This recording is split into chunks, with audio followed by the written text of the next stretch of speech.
Hello viewers, আসসালামু আলাইকুম। Welcome to রিমাস cooking recipes. তো বন্ধুরা, চলে এসেছি মজাদার শুটকি ভুনা রেসিপি নিয়ে আপনাদের মাঝে। তাও আবার কাঁঠালের বিচি দিয়ে কাসকি শুটকি ভুনা তৈরি করে দেখাবো। আর এটা খেতে বেশ ভালোই লাগে।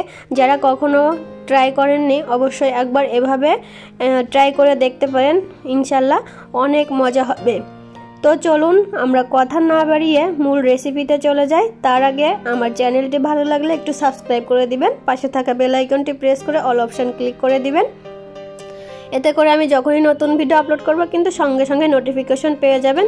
তো দেখুন, এদিকে কিন্তু আমি কড়াইতে পানি ফুটিয়ে নিয়েছি। এর ভিতরে দিয়ে দিয়েছি 1 কাপ পরিমাণ কাসকি শুটকি।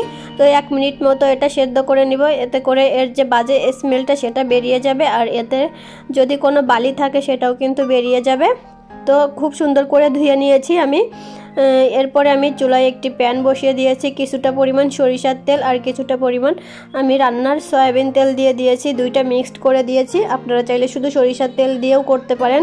তো এখানে আমি প্রায় 1/2 কাপ পরিমাণ তেল দিয়ে দিয়েছি। তেলটা গরম হয়ে গিয়েছে। এখন 1 কাপ পরিমাণ পেঁয়াজ কুচি আর 1/2 কাপ পরিমাণ রসুন কুচি। এখানে রসুনের পরিমাণটা একটু বেশি দিতে হবে, যেহেতু শুটকিটা কিন্তু রসুনের পরিমাণ বেশি দিলে খেতে বেশ ভালো লাগে। তো আমি ধুয়ে রাখা শুটকি মাছ দিয়ে পেঁয়াজ রসুনের সঙ্গে একটু ভাজা ভাজা করে নিব। এতে করে শুটকিটা খেতে বেশ ভালো লাগবে। এভাবে করে শুটকি রান্না করে খেলে দারুণ লাগে খেতে। তো দেখুন, আমি পেঁয়াজ আর রসুনের সঙ্গে শুটকিটা বেশ ভালো করে ভাজা ভাজা করে নিয়েছি। এই পর্যায়ে দিয়ে দিব আমি আবারও দিয়ে দিব এখানে 2 টেবিল চামচ পরিমাণ রসুন বাটা, আর দিয়ে দিব স্বাদ মতো লবণ, 1 চা চামচ পরিমাণ হলুদের গুঁড়া, দিয়ে দিব মরিচের গুঁড়া। এখানে কিন্তু আমি বেশ অনেক পরিমাণ মরিচের গুঁড়া দিয়ে দিব, যেহেতু শুটকিতে একটু ঝাল ঝাল খেলে ভালো লাগে, সেজন্য আমি মরিচের পরিমাণটা বেশি দিয়েছি। তো আপনারা চাইলে কিন্তু একটু কমিয়ে দিতে পারেন। তো সামান্য পরিমাণ পানি দিয়ে আমি মশলাটা খুব সুন্দর কষিয়ে নিব।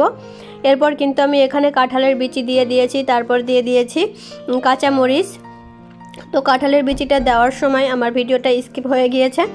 তো কষিয়ে নিয়েছি খুব সুন্দর করে। এ পর্যায়ে দিয়ে দিয়েছি 1 কাপ পরিমাণ পানি। খুব সুন্দর করে এটা রান্না করে নিয়েছি। দেখুন, একদম খুব সুন্দর ভর্তা ভর্তা হয়ে যাবে, ভুনা ভুনা হয়ে যাবে, তেল ছেড়ে দেবে। এ পর্যায়ে কিন্তু আমরা এটা ভাজা ভাজা করে নিব। তো রান্নাটা প্রায় হয়ে গিয়েছে। এ পর্যায়ে আমি নামিয়ে দিব। দেখুন, নামিয়ে দিয়েছি, আর কালারটা কত সুন্দর এসেছে। আর কাঁঠালের বিচি দিয়ে এভাবে ভর্তা করলে দারুণ লাগে খেতে। একবার বাসায় ট্রাই করতে পারেন। আর আমার এই শুটকির রেসিপিটা আপনাদের কাছে কেমন লেগেছে অবশ্যই কমেন্টস করে জানাবেন। আর বন্ধুরা, একটা লাইক দিতে কিন্তু ভুলবেন না, কারণ আপনাদের একটা লাইক আর কমেন্টস আমাকে অনেক বেশি উৎসাহিত করে। আমার ভিডিওটি দেখার জন্য সবাইকে অসংখ্য ধন্যবাদ। আল্লাহ হাফেজ।